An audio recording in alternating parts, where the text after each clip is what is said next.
And we're live. Today is March 22nd, 2016. I shouldn't have had to look at the calendar for that. Yeah. All right. Well, thank you all for tuning in. Today is the Water Wars live show. We're going to talk quite a bit about what happened this weekend at BB Wars Episode 5 Water Wars at Rockahula Water Park. We've got Bill here. What's up, guys? Because he did not go to the event, but he has played at that field before. I have. And it looks like there's an ad playing in front of the live show. I think that's the first time that's happened. I've never seen that before. Yeah, that is new. All right, so hopefully you guys will see us in a second. Maybe hit the skip ad button. There you go. Ad. There we go. Okay. All right. Yeah. Well, hopefully you guys saw all that, or at least our intro. So, without further ado, why don't we get into just a couple quick promos, and then we'll go over the live show, because there's some cool stuff going on, especially for those of you that are wondering when our next mystery box is coming out. Bill, I believe you just finished getting it set up. Yes, I did. I can't talk. It's been a long weekend. Well, you don't talk too good. Don't So we have our March Mayhem mystery box featuring the German Firepower Monster Box. Now, what's cool about this is I believe the mystery box is $149.99. Yep. However, if you are the lucky person to win the Monster Box, you are going to get $2,500 worth of products. More than $2,500. More than $2,500. I didn't feel like doing the full math and like making all the numbers, so I just estimated. Well, regardless, if you get that Monster Box, you are going to get the G&G MG42, the G&G G980, which is essentially the Kar 98, which is a bolt-action rifle used by German infantry during World War II, one of them, as well as the HK G36C by KWA and the Elite Force HK MP7. So that's a pretty solid mystery box. That is very, very solid. Now Both of us have kind of raspy voices. It's going to be available March 31st at 12 p.m. Pacific Standard Time. Oh, and hey, we got someone from Germany. That's the Freddy. Nice to see you here. Sprechen Sie Germany. Oh, stop it. We also have the Crytek LVOAC on pre-order in Flat Dark Earth. This has actually been painted by our tech, so it's not exactly Flat Dark Earth. It's actually a little lighter, and we're going to have them do another coating over this so for a specific camo scheme. Yeah, you're gonna have your work cut out for you working on those comments, Bill. Yeah, I know. In addition, if you guys are at all in the market or thinking about getting an FNX 45 or an M&P 9 gas blowback pistol, you should get those now because we're offering those at their normal price, but you're going to get an extra mag. So that's going to save you. I can't remember the actual price of the mags. It's like $30 or $40, something right around there. So that's essentially going to drop the price for you $30-$40 because you're going to want a second mag anyway. Yeah. When I usually go to pistol night, I generally carry between 3 to 4 pistol mags on my person. Some of my other friends carry more, like 5 or 6. That's a lot. Yeah, but I mean, it's when we play pistol night, like they'll have like 2, 3, or 4 rounds right after the other. So, okay. I haven't played pistol shotgun night in a long time. Oh, it's awesome. I go almost every Wednesday to Tax City South. So check that out. You won't want to miss that deal because it's a limited time only while supplies last. Also, again, we're doing global shipping. So the Freddy, since you're out of Germany, or anyone else who's watching outside the United States, we can ship to almost anywhere in the world. If you're looking for airsoft guns, tactical gear, outdoor supplies, you can get them on airsoftgi.com almost anywhere in the world except for North Korea. Bingo, North Korea. Can't ship to North Korea because they've been bad. Speaking of global, one thing I did want to interject. This doesn't have anything to do with Airsoft, but Brussels, our thoughts are with you. Absolutely. Our thoughts and prayers are with all the folks in Brussels because if you guys don't know, they had a terror attack happen today, and it was... I mean, I read about it on the way into the office. I just glanced at it and scrolling through the news and seeing what was going on, and just, damn. I mean, just like... Some human beings are absolutely waste of space and like despicable excuses waste for human of being. air. Yeah, everything. Regardless, we wish you the best in your fight against terrorism. America stands with you. Absolutely, absolutely. Jeez, I don't even want to read promos after that. So, all right. So, why don't we get into BB Wars Episode 5 Water Wars? Because that happened at Rockahula Water Park this weekend. The Rebellion did pull through with a win, but there were a lot of crazy things that happened at this event, more so than I ever expected to happen. I heard some of your stories. That was... pretty nuts. First of which is that Vince and I, Imperial General Vince and Kim, were trying to get out to the AO the day before just to check out any hazards, obstructions, and generally just make sure, where we're going to place the objectives, jibed with, how fair we wanted it to be on the field. And on the way there, which took about 5.5, 6 hours because of the traffic, because there was a rave in Vegas, there was a basketball thing in Vegas, and there was something in... NASCAR was racing in Fontana. Oh, gosh. So that took a long time. But also our van got stuck just outside of the park because we took a wrong turn. And not only did our van get stuck, but both of our phones ran out of juice because the chargers in the car broke both of them at the same time, like 30 minutes prior, without either of us knowing. So we're stuck in the middle of nowhere, dead of night. Had no cell reception or power. Basically, it was the beginning of a horror movie. Yeah, and is what that was. We heard stuff going on around us. I mean, when you were telling the story, I was expecting some weird scientist to come over, capture you, and turn you into a human centipede. Not again. Not again. But yeah, I mean, there are vagrants in that area just walking around the desert, so we were kind of worried when we heard sounds. And essentially, we had to scavenge for boards, posts, anything we could to get the vehicle out.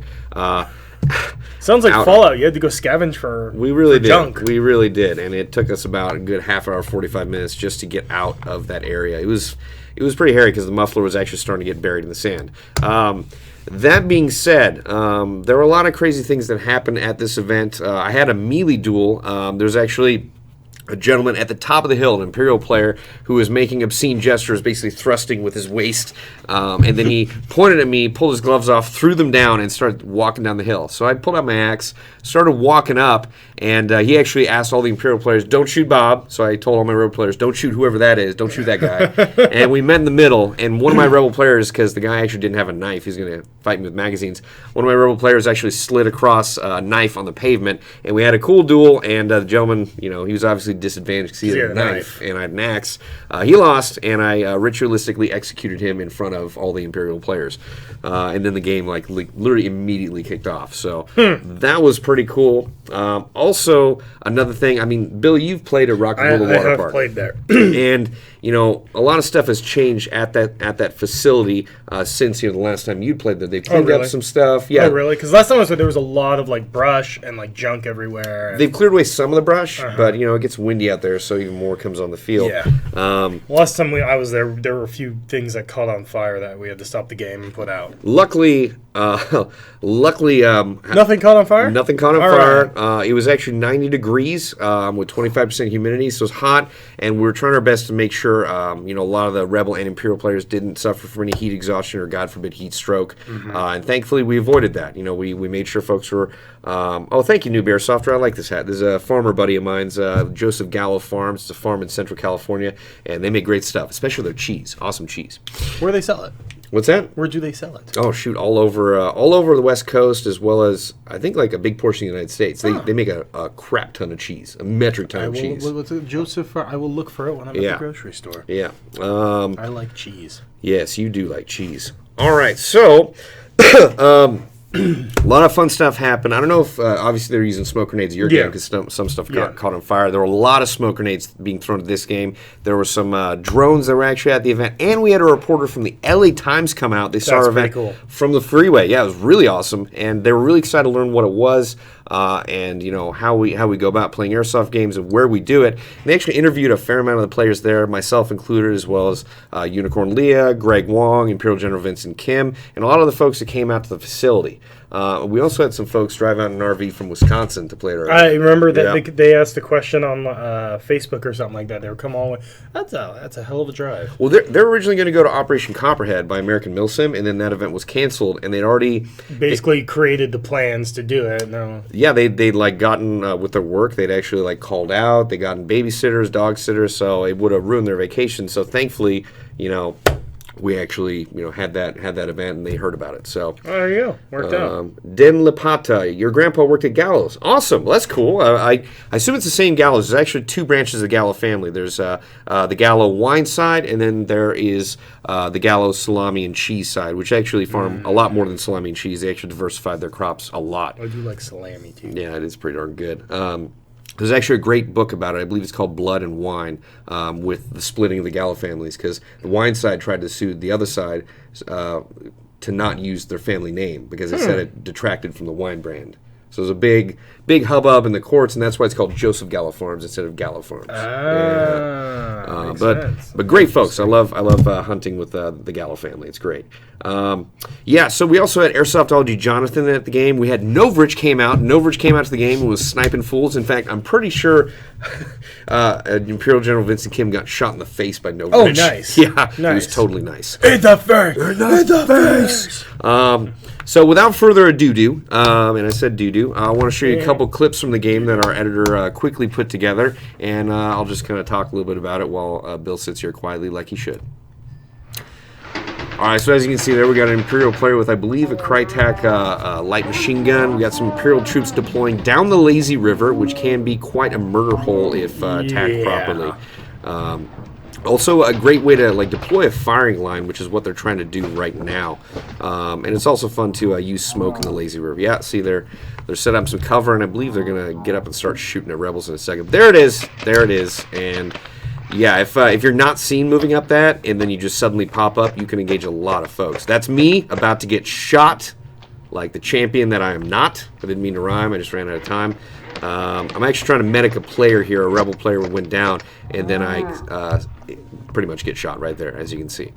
So there's actually there's a very large hill in the facility you can see in the background. It's tough to keep going up and down that thing. It gets really tiring. Yeah, when I was there last time, I was like, I'm not going up that hill because I know I'm going to get shot. As soon as I get to the top, I'm going to have to walk back down. Well, what we did and what the Imperial players did as well was they ended up, okay, it's recycling the footage, so we can cue back to the regular camera. What people do, or what either team was doing, is they would, take the hill and then put their mobile respawn on the top. So, folks that are already on the top, they get shot, they can just move back a little bit, get back in the game. But it kind of sucks if you get shot when you're at the bottom. You have to well, the thing is, you have a choice. You can either, go up to the top, or you can go to the hard respawn point, which is never going to move. So, you have two options, neither of which are perfect, but at least you have a choice. Mm-hmm. So. Oh, well, there you go. Pretty fun. Let's see. Well, anyway, if we have any questions in the comment section we can answer, then I will field those as well as Bill. Alex Reimer wants a shout out from you. Alex Reimer, your shout out is approved. I just did a bob. Well done. Casey Reese, your shout out is approved. Well done. Timing wasn't on. Wow, Bill. All right, so just a few more promos before we talk about it more. The Lancer Tactical M82 sniper rifle. It's a spring sniper rifle, essentially a 50 cal sniper rifle for Airsoft. That's available on our website for $109.99, which is the cheapest you're ever going to see an M82 for Airsoft. Most of them are like $600, $700, or $800. So we also have free shipping on orders over $85 as long as you use the coupon code FREESHIP. We also have the Modify XTC Full Metal M4 Carbine on pre-order, and obviously Modify makes awesome internal parts, so pretty cool gun.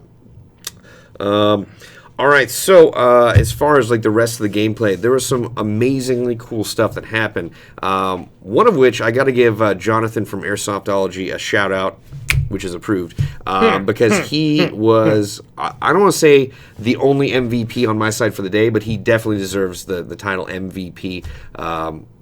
For the day.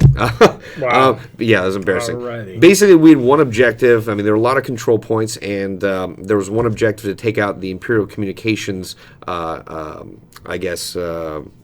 center. So you have to detonate a Thunder Bee or smoke grenade directly next to him. You can't throw it in. You have to set it down.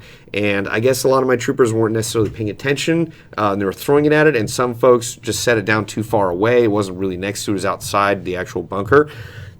And Jonathan ran through a hail of fire, got in there, set it down, set it off, and then proceeded to get shot by 4 Imperials. But he detonated it, which is what counted. Now, in addition to that, in the last scenario, Chris Landis, you're being hit up with your shout-out, which is approved.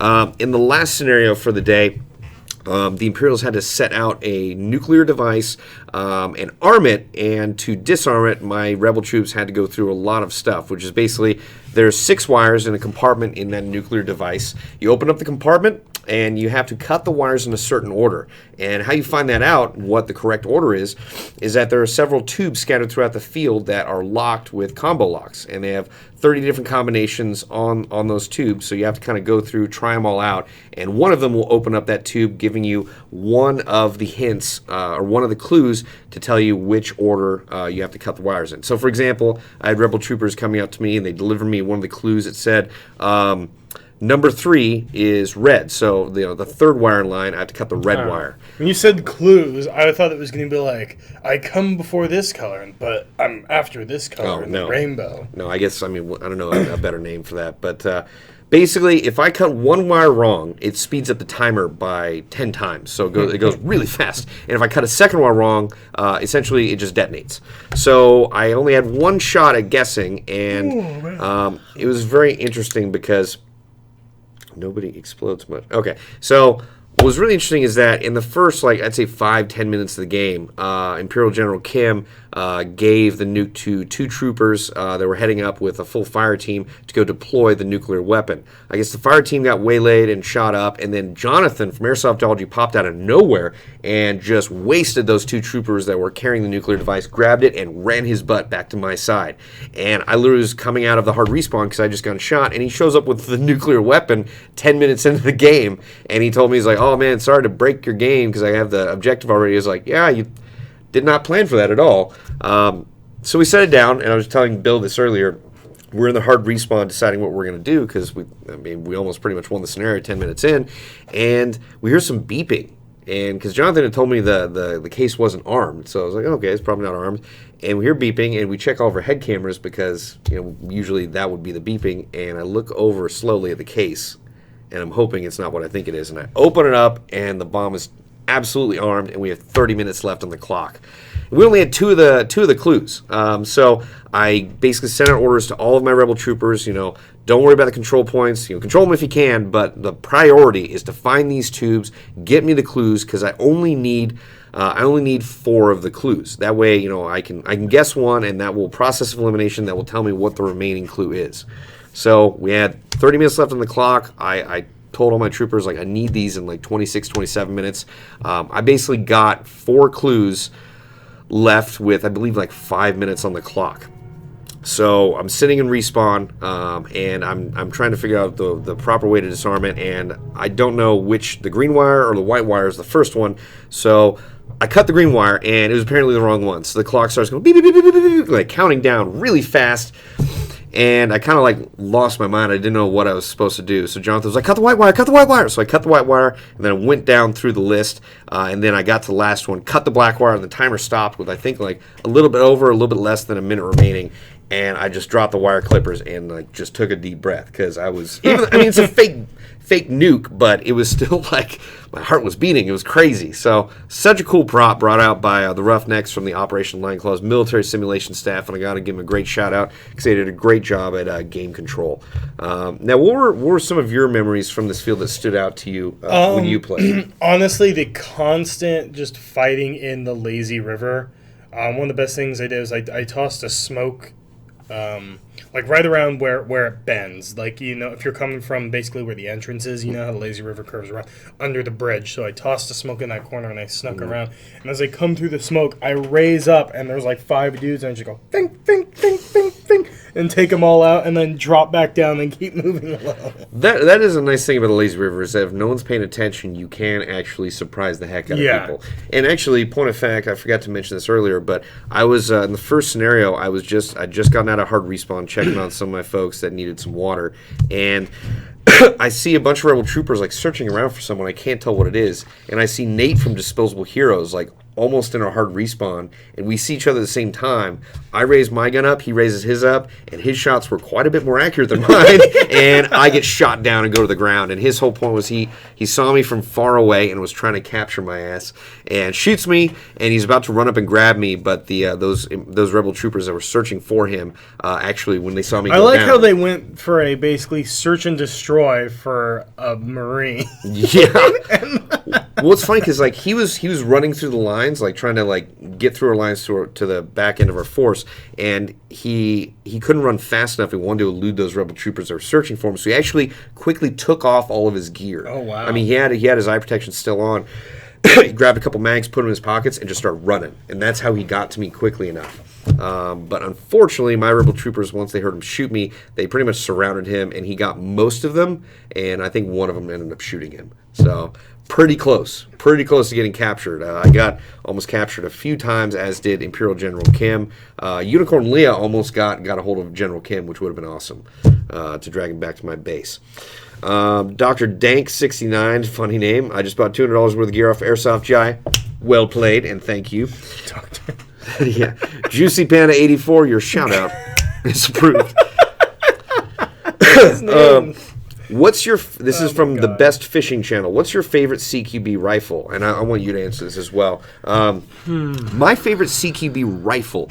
If you didn't put rifle in there, I would have said the KMP9. But since you said rifle, I would say probably an RM4 by PTS, or an KWA ERG. It's basically an M4 rifle, and it's got a tremendous amount of blowback for an AEG. And I like to have the maximum fun, whether or not I'm actually hitting people. I just want to have as much fun as I can. So I definitely like the ERG or the RM4. They're essentially very similar guns with the same blowback system. Oh man, I'm trying to remember the one gun I used in episode 2 was a G&G. Oh man, I can't remember it right now.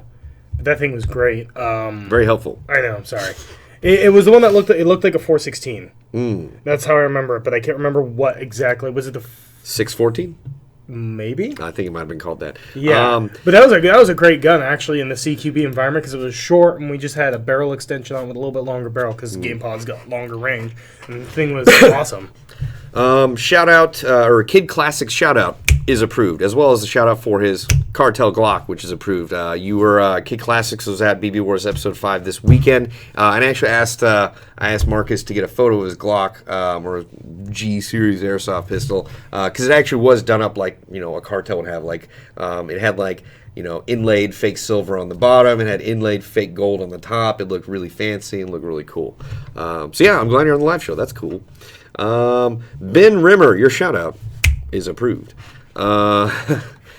Best name ever, right? That's pretty darn good, Juicy Panda. I'll give it to you. Juicy Panda 84. Wrong, there you go. Wrong bar to scroll down. Yeah, that was not the right scroll bar. Yeah. I use an M27 in CQB. That is an impressively long gun to use in CQB. What gun was it? M27 IAR. That's really, yeah. Yeah, but I mean, if you like it and you have fun with it, go for it. 416 it's the short barrel variant that we have, right? Because that'd be probably a good one. The actual HK 416. The 416C. Yes, that's a short one. Yeah. Yeah. Go to Fredo Tepeotl. Please forgive me if I mispronounce your name. I'm not doing it on purpose. Tomorrow is my birthday. Well, first of all, your shout out is approved, and happy birthday ahead of time for tomorrow. That's awesome.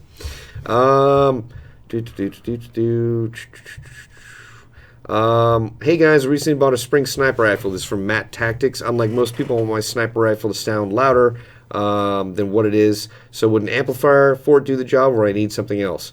Probably an amplifier would at least make it sound a little bit louder. That's essentially what they do for pretty much most other airsoft guns. Yeah, because they work off of the air coming out of the barrel and basically redirect it and it's like a megaphone essentially. Mm-hmm. The Foxhound unit, your shout out is approved, as well as Black Powder Airsoft shout out, which is approved. In addition to that Boy Scout shout out, which is approved. There we go. I've done this one. That's a good question. Bill. It was in all caps. I know, but is flat hopping worth it? I plan on using a Black Python barrel with the modified flat hop bucking and a modified flat hop nub. Shout out, please. First of all, shout out. Approved. Approved. I was waiting for you to say. Second of all, actually, I would say flat hopping is definitely worth it. I actually had the best experience with it using, I believe it was the modified gray bucking, the one that's pre-flattened, and then the Ryutsoku. No. Maple Leaf RTX curve nub and a Miracle Barulu. That's Miracle Barrel.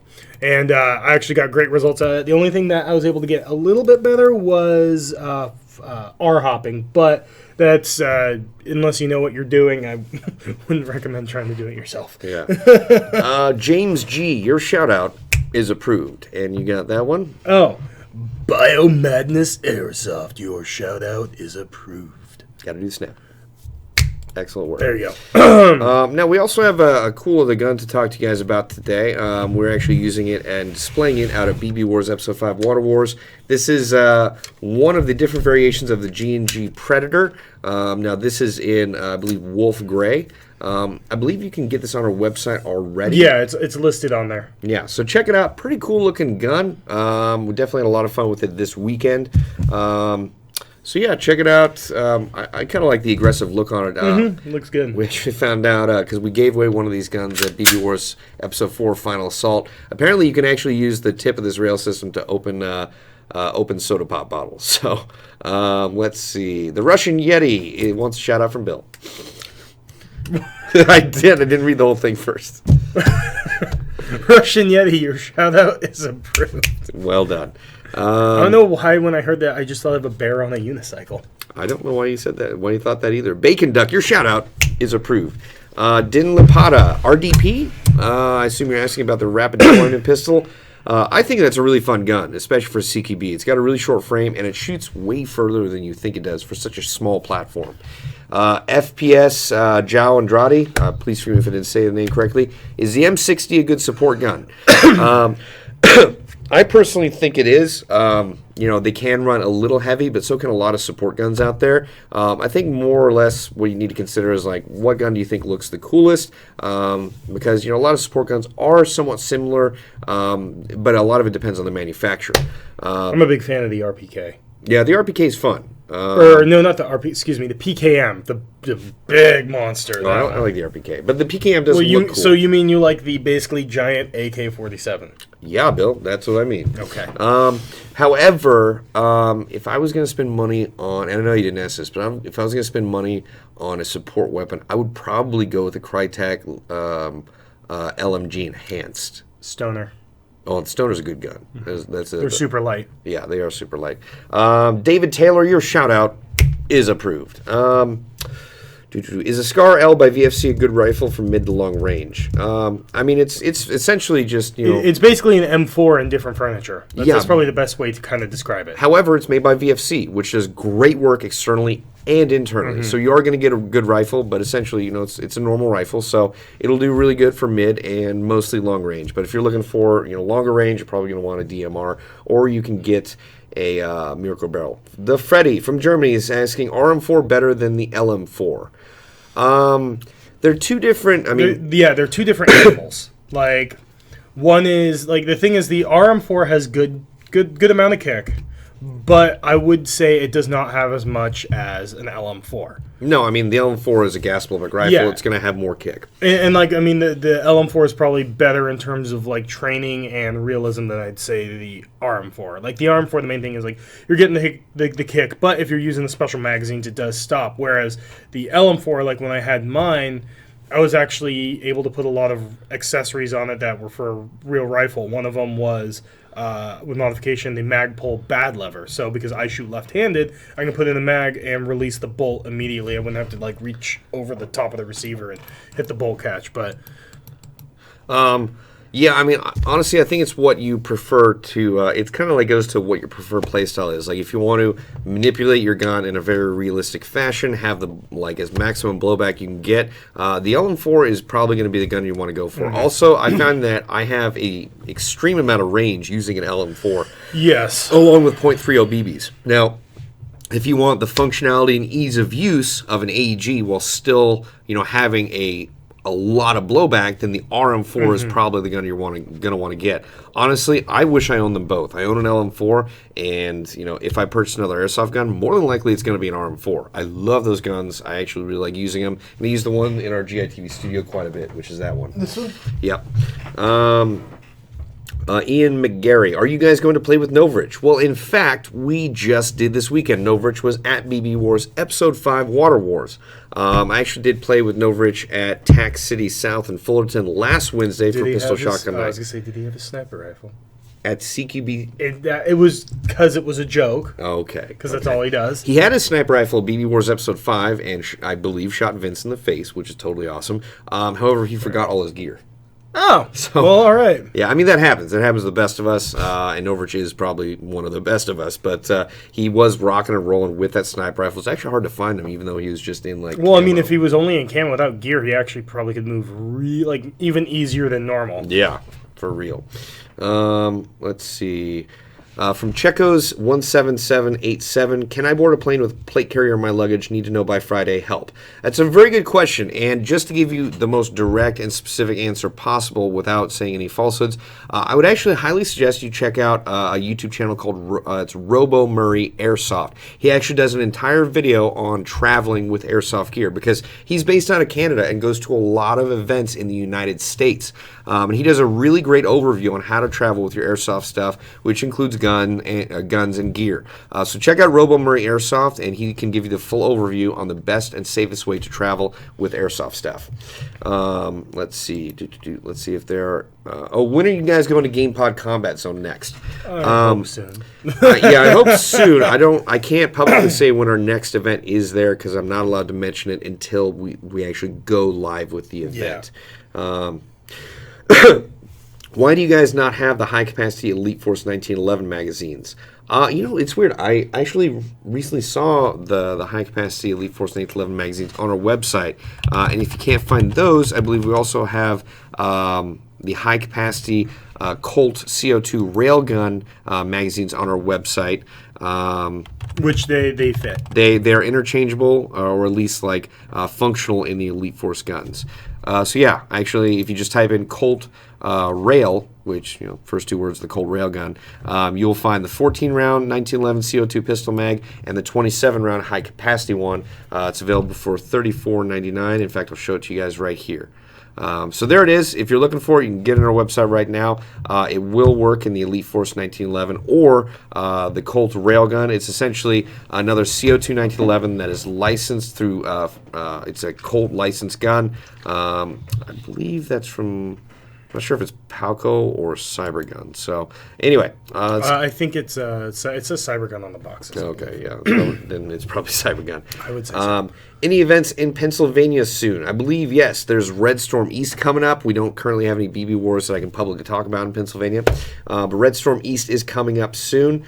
The Foxhound unit. How do you all like black loadouts? Interesting question, because you pretty much used to run all black. Yeah. I always did them because, for me, people are always like, gotta have camo, stuff like that. But I always saw Airsoft as, most of the places I played, you're not engaging at distances where camouflage is necessary, or like you're not even seeing people at distances where airsoft is necessary. Good lord, where camouflage is necessary. Now, things are a little bit different. Like, I run OD with my green.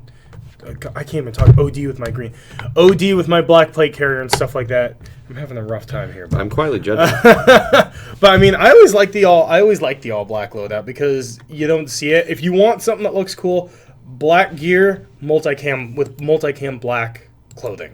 Yeah, multicam black looks really cool. If I was going to look or like wear some sort of setup that was around black, I would definitely go with multicam black. I think that stuff looks so cool. It really does. We actually had some folks. We had a fire team, about 3 to 4 guys dressed up in all black at the event this weekend. Which I went up and talked to them. I was like, "Hey, man, how are you guys doing? I know it's hot out here, and you're dressed in all black. Like, aren't you guys burning up?" They're like, "Yeah, we're doing all right." I was like, "Well, make sure to stay hydrated." And I was like, "But at least you guys look cool." They're like, "Oh, we know." Oh, we know. Yeah. See, there's another question. What is your favorite AEG M4 for Milsim? That's from Noah S. For me, I actually would prefer, or what I've used before in a lot of Milsim events that I absolutely love, is the Crytac Trident SPR. However, if you're looking for a shorter version, you can get the Crytac Trident CRB. That's my personal favorite AEG for Milsim. Although that'd be almost on par with having the ERG or the RM4, just because those actually have, a lot of blowback, and that's what I like. I like the recoil. What about you? That thing sitting right there. Yes, the Crytac LVOAC. Yup. Yes. It's very nice. Now, these come in, I believe, OD green, and then we have the pre-order for these up available for Flat Dark Earth. This is actually a little lighter than the Flat Dark Earth version is going to be because our techs painted this themselves. Yeah, this is basically a mock-up so you guys can get an idea of what it's going to look like. Yeah, but it will be a little darker than this. But I'm waiting for, hopefully, when all the black version comes out. Yes. If not, I will settle for the green. Thomas the Dank Engine, your shout-out is approved. And obviously, we like your name. All right. Lord. Do you guys deliver to Ireland? That's from, fittingly named, That Irish Guy. Yes, we absolutely do deliver to Ireland. So what you want to do if you're ordering globally, i.e. outside the United States, what you're going to do is put all the stuff you want in your cart. And then you're going to hit the global checkout button. It's going to tell you of any duties, taxes, or fees, or stuff that you have to take out of your cart because of any local laws or regulations. So make it easy just by letting you know ahead of time what you're going to pay up front for any stuff, basically any fees coming into the country. So it's pretty awesome, pretty simple. Just put whatever you want in there, hit the global checkout button, and yeah, you should be good to go. Makes me think of when we did the global ship out and our shipping video, and Ireland was on there twice. And I was like, and without missing me, you're like, Ireland again, and and I was like, it's like Germany, Canada, Sweden, Ireland, Britain, Ireland again. Yeah. Yeah. I don't and know like why. the thing was the background shows the Irish flag and just goes again. So very fitting you asked that, Irish guy. Let's see. Shout out to Bob DRD. I don't know what that means, but Rooster Perfect, thank you for sending that my way. The Monk, what AMS guys? What AMS events will you guys attend? And there's another part of that. Texas Steel would love to play with you guys. Well, it's a very good question. I believe our Texas staff is going out to. What's the upcoming game? There's an upcoming John Liu game, but I believe we're going to be sending our staff possibly to ESR 19. I'm not for sure on that. Is it Bulldog? Well, yeah, Bulldog in Texas? that's Bulldog, Yeah. which we're going to send Texas staff to. We may send our staff to Broken Home. We're still checking up on that. So we're going to figure out which staff are going to which AMS event. So I can't tell you for certain right now. This is from that Boy Scout. Bill, have you rebuilt your airsoft arsenal yet? Not quite yet. I still, at least, I have all of my gear. I still have all of my helmet, my plate carrier, clothing, all that stuff. Haven't rebuilt it yet, but, I mean, lucky for me, I have plenty of stuff I can use Very until true. I buy some stuff. So that's what I've been kind of doing, is just whatever, if I want to go play or something like that, I'm just like, what gun do I want to use today? Let's see. Mario, your shout out is approved. And let's see. Oh, I thought there was another one. Oh, yes. Zane Davis, your shout out is approved. Someone was asking, or Hello Person was asking, Bob, Star Wars or Star Trek? Definitely going to be Star Wars. However, Wars. I do watch a lot of Star Trek too. What series is your favorite? Probably Star Trek Voyager. Yes, Yeah. that's mine too. Because you know what? Everyone else is always all like, "Oh, we have to be all political and negotiate," and you rarely get like shooting and stuff exploding. But you have Captain Janeway, probably the most badass of all the captains, out in the Delta Quadrant, and she's like, basically, "I'm giving you one warning," and she's like, "All right, bring it, son," and then they just take on everybody. Well, because they're so far out on their own. Exactly. That they and have to. and it's awesome. Yeah. it's so awesome. Also, cool thing. Her number 2 officer, like the second in command, is from Bakersfield. Oh yeah, I think I remember you telling me that Chakotay. Yep, that's right. I like his face tattoo. Yeah, it is pretty dope. Remember the episode where it was like not the alternate universe, but the people that tried to figure out what the history of it was like 300 years later, and it was like they thought it was this giant warship, and they were always at odds with each other, and the crew was trying to kill each other. Oh man, and I missed that one. Oh, that one. Netflix, bro. Okay. Oh man. Let's see. Hi, Bob. Are there any events in New England? And should I put a Miracle Barrel in my Elite Force M4? I personally am a firm believer in Miracle Barrels. I've equipped numerous of my guns in my own arsenal with Miracle Barrels because they really cut down on any left to right deviation you have. Not all of it, but most of it. So mainly you're adjusting for the hop up and down. So It's important to remember you need to use heavier BBs though with the Miracle Barrel Yes. to get full effect. Like if you throw a Miracle Barrel in and you're using .2s, nothing's going to change. You need to use, we recommend like 2.25 and higher, or is it 0.28? yeah, I think it's 0.25. Let's see. Do you want to handle that? That one's getting annoying. Okay. Well, start talking, Bill. Okay, so anyway, dartles and BBs going pew pew pew. Okay. Here, I'll handle them. No, I got it. When is the double barrel 1911 going to come out for Airsoft? That's from Gunsmoke 51. We don't have an exact release date. However, I can tell you right now, it is not going to be cheap. And in fact, it's probably going to be in the neighborhood of between $700 and $900. That's because it has to be hand machined out of metal, a block of metal. I didn't know it was handmade. Yep. So, well, I think mostly is because like they didn't think there's gonna be a big market for those guns, rightfully so. Mm-hmm. They were gonna be like, "Oh, this is like a 1 or 2 off," and everyone's like, "I want one," and they're like, "Oh, crap." Yeah. Ethan Hebert or Hybert, please forgive me if I said your name incorrectly. Do you guys play paintball? Interesting question. I actually played paintball before I got into airsoft because I didn't know airsoft existed. I have played paintball a few times since then because I do have some relatives and friends and family that are pretty much of the opinion that like airsoft sucks, paintball is so much better. It's my birthday, come out and play. So I mean, I want to say happy birthday. I want to contribute, so I'll go out and play. I mean, it still is kind of fun, but it's not nearly as fun as airsoft. I mean, I've actually never played paintball. Well, I only played airsoft. No, I mean, if you play airsoft, you're not missing out on a whole bunch. Because it was, well, when I first got into airsoft, we were looking at paintball, and then we saw how expensive it is to do paintball, and we're like, let's find something else. Well, essentially, there's like a lower barrier of entry into paintball because the guns don't cost as much, but every single time you play, it costs so much in ammo. We just looked at the price, of paintballs. Yeah. And I was like, no. Yeah, I mean, you can get thousands of rounds of airsoft for like pennies on the dollar compared. Yeah. Basically, I mean, when I first started playing paintball, which is a long time ago, like each paintball was like 4 cents. However, I believe the price has gone up, but even at that price, that is like so much more compared to airsoft. Someone's asking for startup, what gear would you recommend? If you're just getting into airsoft, I would definitively recommend the Griffin Golem chest rig. I mean, it's the bare minimum you need to succeed. It's basically a chest rig that can either hold 9 M4 mags, 6 AK mags, and it's got space for Molly on the side, and you can actually open up the inside of the vest from the top and stuff a lot of different things in there, like Big League Chew bubblegum, maps, extra batteries, BBs, a knife, even hydration, but they'll probably be a little uncomfortable. So I would check out the Griffin Golem chest rig or the Griffin Dragon Spine belt system, or Lancer Tactical has a couple different plate carriers and other setups that come with pouches at a ridiculous price because a lot of folks, will try and get a plate carrier or a blank chest rig setup or a blank plate carrier and then have to buy individual pouches, whereas Lancer Tactical has an entirely affordable setup that's all put together right off the back, so you can save a lot of money there. Let's see. Will you be at Dragon Rouge 3? I actually haven't heard of that, and I don't think we currently have plans to go, considering we actually haven't heard of it.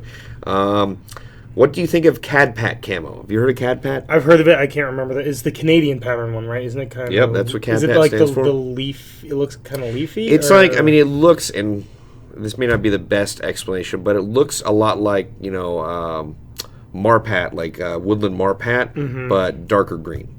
Oh, okay. Yeah, less browns, darker greens. I'm going to just go ahead and we have Google at our disposal. Well, but questions. Well, I'm going to... what are your thoughts on CAD-PAT? You never actually answered the question. Oh, good point. Oh, okay, that one. Let's pull it up right now. All right, so just so you all know what CAD-PAT is, this is what CAD-PAT looks like. So, like I mentioned, less brown, a lot more darker greens. A lot more, like there's a lot more green in that. I actually kind of like it because I like green. Yeah, I personally don't think that works as well at the majority of the fields we play at. However, definitely. If you're playing in like an almost completely green or dark green field, that actually might work pretty well. Bob, how is the Annex MI7 held up with fogging? Well, it's a very good question, and the reason I keep using it is because it handles really well. Another reason is I also look slightly like Master Chief when I'm wearing it, and I'm a nerd. So, do you ever go, I need a weapon? No, I will from now on. Now that's a good idea. Yeah, make sure you gotta do it in the deep voice. I need a weapon. Yes. So it's actually stood up incredibly well, and the main reason is that it's got a thermal lens. Any face mask or goggle set I have, I absolutely require a thermal lens, which is essentially 2 panes that basically have air in between, and that cuts down on almost all fogging issues I have. You still have my tinted lens. I will go look for it. I've just been very busy with a lot of family stuff. I know. It's all good, bro. So, So thermal lens, that's a must for me personally. Now, there have been issues I've had before with condensation. Sometimes there's nothing you can do about that except for, wiping it off. But as far as fogging, I generally am good. So I would highly suggest that. Bob, do you carry a first aid kit when airsofting? Normally, I do. Sometimes it's a limited first aid kit because I don't have much space on my gear, but I think it is very good to carry a first aid kit, both for your safety and, in case you need to help another player. What about you? Oh, yeah, I always had one in my the back of my plate carrier right here on the pouch. I also always carried a snakebite kit because where we played, it was known there was like a lot of Rattlesnakes. Alex Reimer, Dye I4 thoughts. Interesting question because I actually own a Dye I4. It is probably the most comfortable face mask I've ever worn. Is that the one where it's like the I think it's very close and flexible? Yeah, that's it. It's the most comfortable I've ever worn. The only issues I have with it is that it doesn't protect the top of your head, like essentially your forehead, very well. But most people just put on a backwards baseball cap and they're fine. The other issue I have with it is that it's pretty expensive. It's like almost $100. It's really expensive. Yeah, so it's expensive. You do get what you pay for as far as that's concerned, and it does come with a thermal lens, which I require as standard. Any more events in Southern California soon? None that we can specifically speak of for the BB Wars series. I believe John Liu from Operation Lion Claw's Military Simulation series does have some coming up soon. Say that 3 times fast. No, I'm not going to. Have you ever played Airsoft in a decommissioned nuclear bunker? We have one in Canada. That's from Baron von Boyce. Interesting question. I have never personally done that. I've heard of folks doing that in the UK, in Britain. Or maybe it's, UK could come. Well, anyway, I can't remember if it's Scotland or England or what part of the United Kingdom. However, I don't believe that facility is actually a decommissioned nuclear bunker. I believe it was either a fallout shelter or a bunker that was built in World War II. So never played in a nuclear bunker. That'd be interesting. I'd actually like to try. Best CQB gun for beginners. Need your pro input. Interesting question. CQB gun for beginners. I would assume you mean like, for a beginner price range, you get like, the best gun you can get. So I would say like, a G&G combat machine. That's what I was going to say. Or a G4 series gun. It's our in-house gun series. The Echo 1 GAT would be actually pretty fun and pretty easy gun to use for CQB. Let's see. What gas blowback pistol would you recommend, Bob? I would recommend the KWA 1911 Mark series. I would also recommend the KWA HK45. If you want to use a pistol for outdoor airsoft, I would recommend the Elite Force 1911 or the Colt railguns. They're both CO2 1911s. They shoot at similar FPSs, and their magazines are interchangeable, but they shoot generally over 350 feet per second, which is why I suggest it for outdoor gameplay. I really like the Colt railgun that's the all silver with like the wood-looking grips. Yeah. It reminds me, because it's silver ballers from Hitman. That Boy Scout, what happened to GI Weekly? Well, we actually decided to discontinue that series mainly because not as many people were watching it. Yeah. So, we were just kind of looking at, a different format to keep our viewers informed on what we have going on here at Airsoft GI Weekly. So the viewership wasn't there, and we'd rather put our time into projects that will actually generate more views and get more information out to a lot more folks. Stretch. Super Hillbilly 02, when is the AG Vector coming out? We honestly... No idea. Yeah, we honestly don't know. We're hoping to have a working pre-production model in the office soon. But yeah, we have no ETA on when it will arrive. All we have is what we heard at SHOT Show, which was hopefully the end of this year. But again, a lot of that can change as time goes on. Let's see if there's any more questions we can get to. Looks like we're almost at the end of the show. Wait, what is that? Have either of you guys ever used a G&P M249 saw? No, I don't think either of us ever used G&P saws here. So I didn't even know they made a saw, to be honest. Oh yes, I happened to Tim. It's from Optic Gaming. I assume you mean what happened to Tim. Well, Tim currently works as the marketing manager at Chris USA, who also distributes and manufactures the Crytek line of airsoft guns. So you should totally check them out. Definitely love their airsoft guns. All right, guys, that is going to do it for our live show today. Thank you so much for tuning in. Stay tuned to our YouTube channel this week. We're going to be dropping some great content, and also for next week's live show. And we're going to try and do a live show from the walk-in store on Facebook, hopefully on, maybe Wednesday. Tomorrow will be Wednesday. Yeah, tomorrow. So make sure to stay tuned to our Facebook tomorrow. We're going to try and do a live show from the walk-in store. And if you feel like coming down to the walk-in store, you can be on the live show, but I'm not going to tell you what time. You just got to be at the walk-in store. All right. Thanks a lot, guys, for tuning in. I'm Bob the X-Man Hildebrand. This is Bantha Bill. God bless America, and we will see you next week on our live show. Bye-bye, guys. Bye-bye. I'm just going to hold this pose. Bye-bye.